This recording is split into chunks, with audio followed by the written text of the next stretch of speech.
김건희 특검 전격 소용없는 대국민 담화는 제2의 개사가에 불과합니다.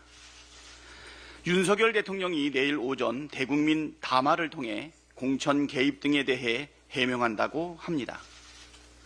대국민 담화가 될지 대국민 담화가 될지 기준은 공정과 상식에 맞는 입장이 나오는가가 될 것입니다.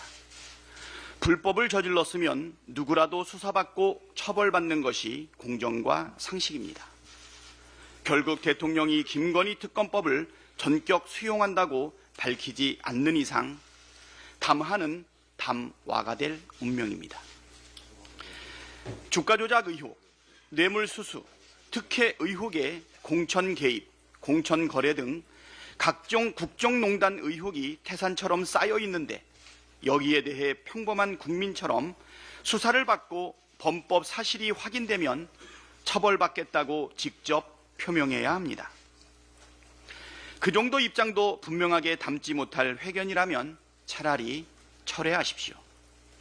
이런저런 토를 달며 김건희 특검을 반대하거나 공을 국회로 떠넘긴다거나 동문서답으로 핵심을 피한다거나 하는 어설픈 사과쇼는 더 큰 분노와 저항만 부를 뿐입니다.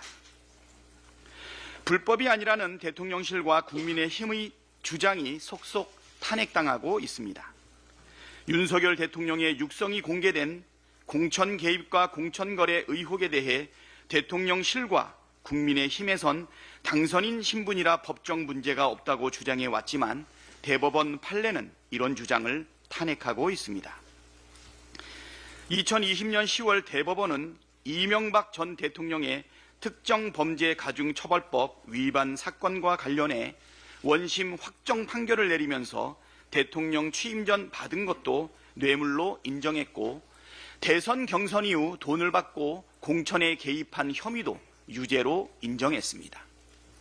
하물며 대통령 취임 하루 전 통화 내용이 불법이 아니라면 누가 믿겠습니까? 심지어 이 건은 윤석열 대통령이 서울중앙지검장 시절 기소했고 한동훈 국민의힘 대표가 기소 브리핑을 맡았던 사건입니다. 이명박 정부 시절 법제처장을 지낸 이석연 교수는 대통령 당선자는 공무원보다 훨씬 더 국가에 대해 종속된 신분이라며 대통령 취임 전 누굴 공천하라고 했다는 것은 탄핵 사유라고 지적했습니다.